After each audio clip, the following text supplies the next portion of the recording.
basically, my name is Brandy DeJesus, so that'll give you a slight clue as to where all this comes from. Being Puerto Rican, DeJesus is a very serious name. We take it very, very strongly. But the way my healing happened was, unfortunately, I married a man that I very, very dearly loved. And for 16 years of this marriage, he beat me. He beat me every chance he could so that he could leave home and be with prostitutes or women he picked up on the street. He left me bloody in the house. There were times I was taken out unconscious by the ambulance. But throughout this time, his favorite spot of beating me was in my chest and my breast. He karate kicked me, he punched me, he beat me. And in 2010, I got sick while I was at work. And it started in my right breast at first. And I went to my doctor and I told her there was something wrong. At that time, I could feel something like a pea. And I was told, well, you're depressed, you're under stress, you're nervous, things will get better. From 2010 until 2012, I constantly saw my doctors, and I was rejected at every time. I finally went to Darnell Hospital one day and caused a scene. I was almost arrested in a radiology room because I threw a fit. They called the MPs in and they were getting ready to handcuff me and take me out. And I was blessed because the doctor showed up. He was coming on duty and asked what was going on, and the receptionist told him. And when he asked what was wrong with me, I said, I've got a very serious problem and nobody wants to listen, nobody wants to help me. And he said, what's your problem? And I lifted up my shirt and pulled my bra down and I showed him my breast. And at that time, my right breast was charcoal black. The doctor told the MPs to leave, and they put me in a room, and they did 5 mammograms. And every time they kept saying, we need to get better studies, we need to get better studies. 5.5 hours later, I left Darnell on my way home. And before I left, they told me that they would notify me in a day or two if they saw what they saw. And I drove on 190, and by the time I got up to the red light at Walmart, the phone in my car was ringing, and it was the doctors from Darnell, and they said I had to come back the next morning. I went back there that Friday morning at 9 o'clock and did not leave Darnell Hospital till 7:45 in the evening. They did mammograms, ultrasounds, MRIs, CT scans, and everything they could think of. And they sent me home. And that was in February. In April, I got a call from Metroplex Hospital, and I was told that they referred me there to go and have a specialized breast MRI done. And while I was laying down there on my face, basically, because you lay flat down, they did the first scan, and then the girl told me I had to wait. And the microphone was still on in the speaker chamber where she would talk to me. And I heard a man come in, and they were talking, and she said, this is the spot, this is the spot. And he said, okay, move her in more so we can see it. And the words echoed in the chamber. They forgot the microphone was on. And the doctor said, oh my God, she's got stage 4 breast cancer and it's spreading. I started hollering, I can hear you, I can hear you. And he turned off the microphone and got me out of there. They decided they were going to send me to Scott and White Hospital for the surgery. And I got there, talked to 7 different doctors, and they decided they were going to work on me. The first doctor took me in and cut open my right breast and put a 5-inch incision in there. And I was told, close me up 5 minutes later, and he sent me home. When I asked what was going on, my doctor at Darnell said that Scott and White refused to do my surgery. That's how bad it was. I fought and I fought and I fought.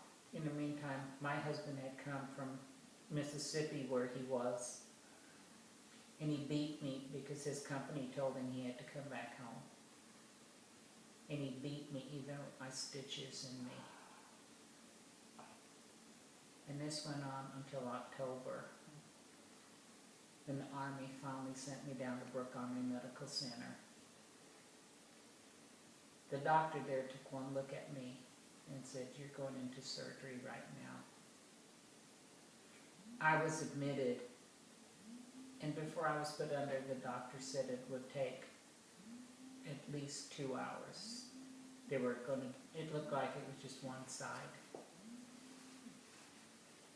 I woke up in the intensive care, and I had tight binders on my chest and tubes coming out. And I found out that the surgery had took 5.5 hours. In the meantime, they scraped the tissue completely down to the bone in my chest and took both breasts. They also took the lymph nodes from my right armpit because they were involved. 3 days later, they sent me home. And my husband continued to beat me.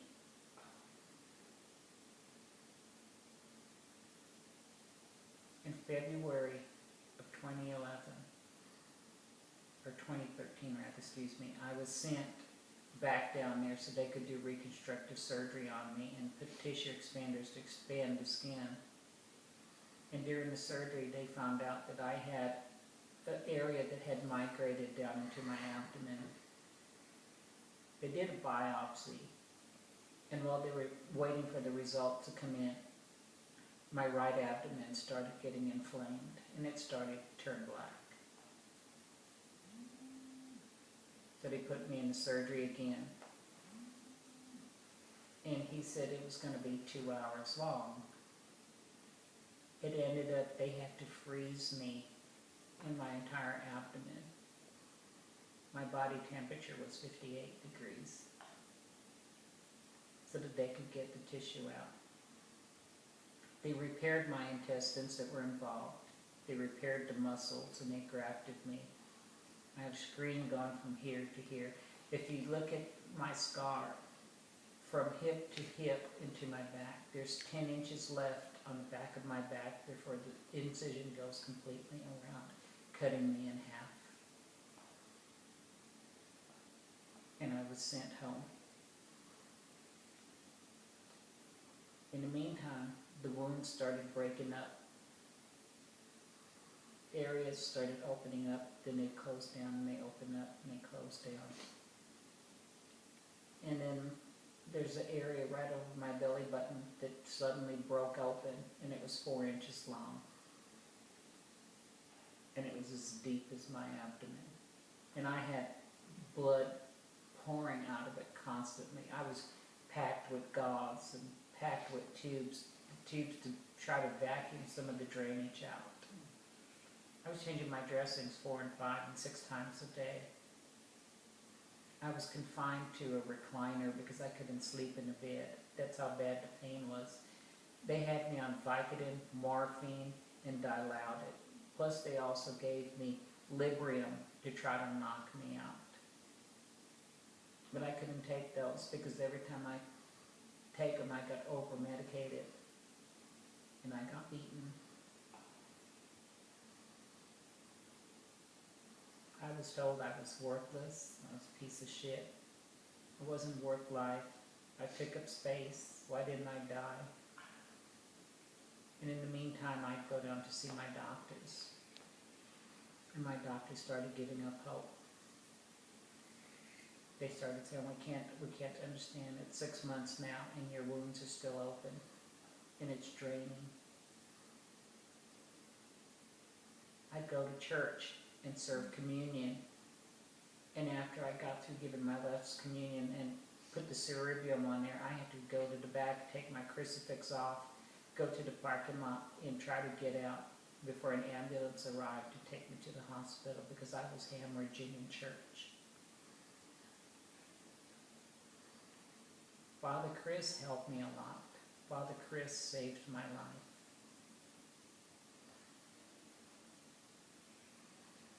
But when my doctors started telling me they'd run out of options and given up hope and they were going to open me up again, that was the worst Christmas I ever had. I served Christmas Mass hemorrhaging and didn't want to let anybody know. But then this lady told me about the Our Blessed Mother, Queen of Peace, House of Prayer in Leander. And fighting everybody's orders, including my doctors, not to drive, I drove myself down there. And when I got on the grounds there, it was beautiful. The minute my feet got out of my car and touched the ground, it was, I can't explain it. It was like my whole body started freezing. My whole outlook, it was like a vacuum came in and sucked everything out of me. There was a lady there that came up and put her arms around me and hugged me. And I couldn't hear a word she was saying because I kept hearing this song that was playing in my mind, and it was Amazing Grace. And then she took me to this chapel and said, we've got a picture, a relic there of the Blessed Virgin Mother. And if you pray to her, she'll help you. And I walked in there, and I saw this beautiful, beautiful picture. And I knelt down in front of her, got on my knees on the floor and said my rosary. And as I was saying the rosary, a song that I really, really love came into my mind. And that song is, Were You There When They Crucified My Lord? When I left that place 3 hours later, I was still in pain. They'd given me a flat picture of her to take home. I was still in pain. I mean, I was wrecked. I couldn't take any narcotics because I had 63 miles to drive. When I got home that night, I put her on my dresser. I went in and I showered up, changed my dressings, said my prayers, and I said my rosary. And I went back to my recliner and I went to sleep. That night that I went to sleep, I had a dream. And this is the hardest part. This is the hardest part. In the dream, at first it was like a really, really bright flash, like somebody shined a flashlight in my face. And then I saw this lady, and she says, put me in your house, and put me in my house, and give me 3 white roses, and in 3 days you will be healed. I woke up, didn't know what she was talking about. All day long I kept thinking and thinking, and I went and said my prayer. Friday afternoon, I put her in a picture frame that I had a picture of my husband and I. It was our wedding picture, and I took it out, tore up the picture, threw it away, and I put her in. And I sat down because I was in a lot of pain. And it kept saying 3 white roses. And I got up and I looked all over the house. I looked all over the house because I didn't know what she was talking about. And I ended up in the storage closet in the hallway. I'd never opened that closet door in 3-4 years. Didn't know what was in there. And when I opened the door, there was a vase sitting on the top shelf with artificial flowers. All different colored flowers, but the only thing that caught my eye was 3 white roses. I took those roses down, I cut them off the stems, and I hot glued them to the picture, and I put some smaller roses around it, and I took that picture and I hung it in my bedroom, and that night I said my rosary and I went to sleep. Saturday morning I woke up and I was still in pain. It's got to work. I've got to give my life. I've got to just let everything go. And I prayed. I forgave my husband for everything he did to me. I forgave the woman that he's living with that's called and tortured me. I forgave all the people that I could think of in my life that hurt me and I hurt, and I asked for their forgiveness. And I asked God to bless them and give them a life that they could live. And I said my rosary again. And I was getting ready that evening to go sit in the recliner and go to sleep. And I couldn't go to the recliner. I kept going back into the bedroom, back into the bedroom. I finally lay down on my bed, and I laid sideways at first because I was in pain. And I started drifting off to sleep. And next thing I knew, I was laying flat on my back, and I fell asleep. I woke up Sunday morning.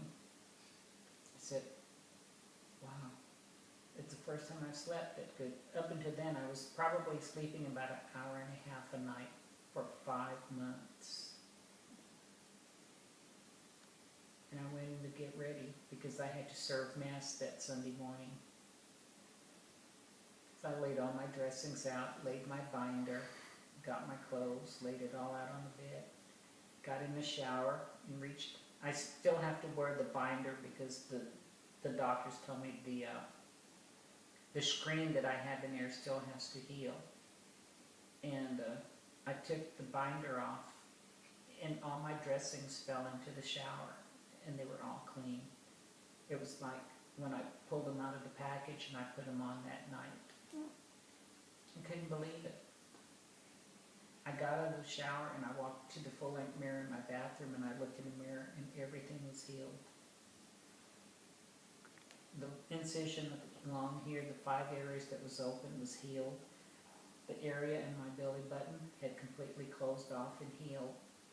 And I just got a pink spot reminding me how long that scar was.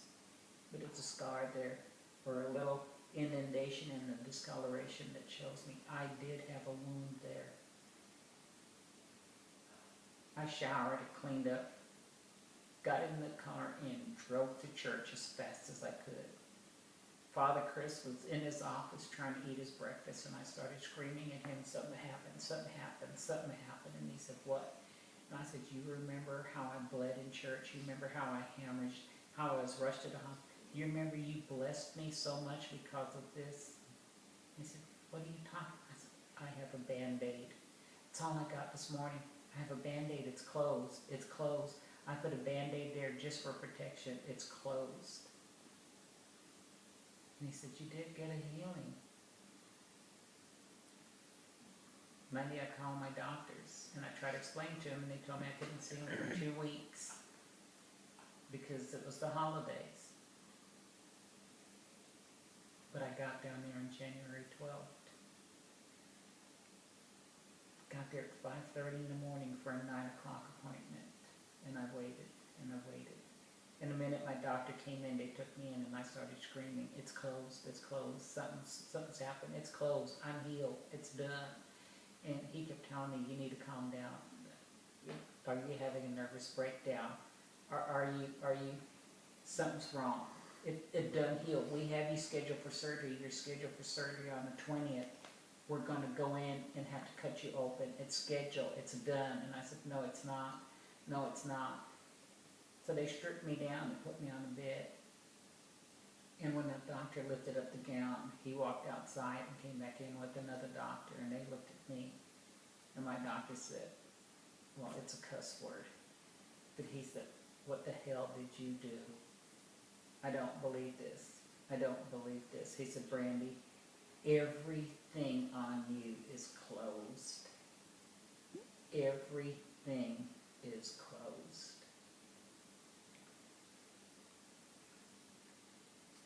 I left him and I was walking down the hallway and saw my Air Force chaplain who'd taken care of me at Brooke Army Medical Center. And I bear hugged him.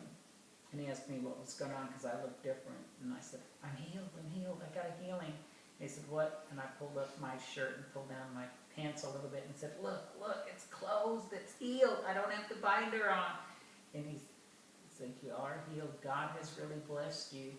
He said, maybe you should be the one blessing me. But I didn't find out until just a couple of days ago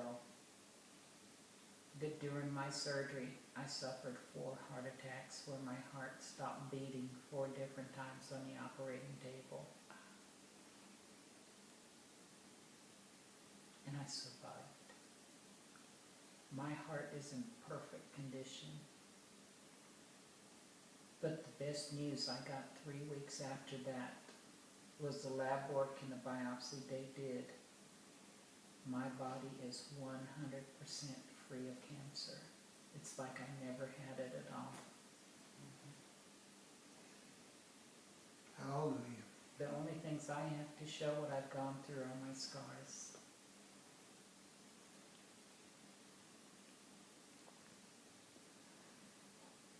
That is a powerful thing. And you do have the testimony and the written documentation from the doctors verifying that you are totally clean from cancer that had previously shown you were stage 4. Yes.